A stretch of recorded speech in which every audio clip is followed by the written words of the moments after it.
शैतानी ख्याल उसके दिमाग में आया। एक बहुत अमीर आदमी ने रोड के किनारे एक भिखारी से पूछा, तुम भीख क्यों मांग रहे हो जबकि तुम तंदुरुस्त हो? भिखारी ने जवाब दिया, मेरे पास महीनों से कोई काम नहीं है। अगर आप मुझे कोई नौकरी दे तो मैं अभी से भीख मांगना छोड़ दूं। अमीर मुस्कुराया और कहा, मैं तुम्हें कोई नौकरी तो नहीं दे सकता, लेकिन मेरे पास इससे भी अच्छा कुछ है। क्यों नहीं तुम मेरे बिजनेस पार्टनर बन जाओ? भिखारी को उसके कहे पर यकीन नहीं हुआ। ये आप क्या कह रहे हैं? क्या ऐसा मुमकिन है? हाँ, मेरे पास एक चावल का प्लांट है। तुम चावल बाजार में सप्लाई करो और जो भी मुनाफा होगा उसे हम महीने के अंत में आपस में बांट लेंगे। भिखारी की आंखों से खुशी के आंसू निकल पड़े। आप मेरे लिए जन्नत के फरिश्ते बनकर आए हैं, मैं किस कदर आपका शुक्रिया अदा करूं।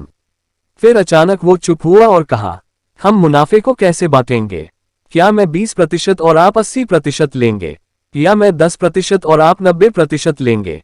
जो भी हो, मैं तैयार हूं और बहुत खुश हूं।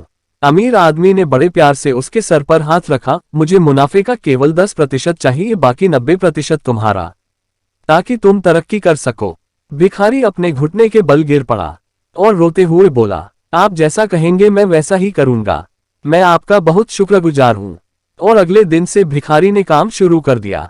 उम्दा चावल और बाजार से सस्ते और दिन रात की मेहनत से बहुत जल्द ही उसकी बिक्री काफी बढ़ गई। रोज ब रोज तरक्की होने लगी। और फिर वो दिन भी आया जब मुनाफा बांटना था और वो 10% भी अब उससे बहुत ज्यादा लग रहा था। उतना उस भिखारी ने कभी सोचा भी नहीं था। अचानक एक शैतानी ख्याल उसके दिमाग में आया, दिन रात मेहनत मैंने की है और उस अमीर आदमी ने कोई भी काम नहीं किया सिवाय मुझे अवसर देने की। मैं उससे ये 10% क्यों दूं? वो इसका हकदार बिल्कुल भी नहीं है। और फिर वो अमीर आदमी अपने नियत समय पर मुनाफे में अपना हिस्सा 10% वसूलने आया और भिखारी ने जवाब दिया, अभी कुछ हिसाब बाकी है, मुझे यहाँ नुकसान हुआ है, लोगों से कर्ज की अदायगी बाकी है। ऐसे शक्लें बनाकर उस अमीर आदमी को हिस्सा देने को टालने लगा।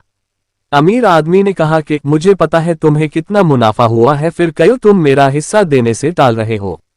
उस भिखारी ने तुरंत जवाब दिया, तुम इस मुनाफे के हकदार नहीं हो, क्योंकि सारी मेहनत मैंने की है। अब सोचिए, अगर वो अमीर हम होते और भिखारी से ऐसा जवाब सुनते तो हम क्या करते? ठीक इसी तरह भगवान ने हमें जिंदगी दी, हाथ पैर आंख कान दिमाग दिया, समझबूझ दी, बोलने को जुबान दी, जज्बात दिए। हमें याद रखना चाहिए कि दिन के 24 घंटों में 10% भगवान का हक है। हमें इसे राजी खुशी भगवान के नाम सिमरन में अदा करना चाहिए। अपनी इनकम से कुछ निकालकर अच्छे कामों में लगाना चाहिए और भगवान का शुक्रिया अदा करना चाहिए जिसने हमें जिंदगी दी, सुख दिए।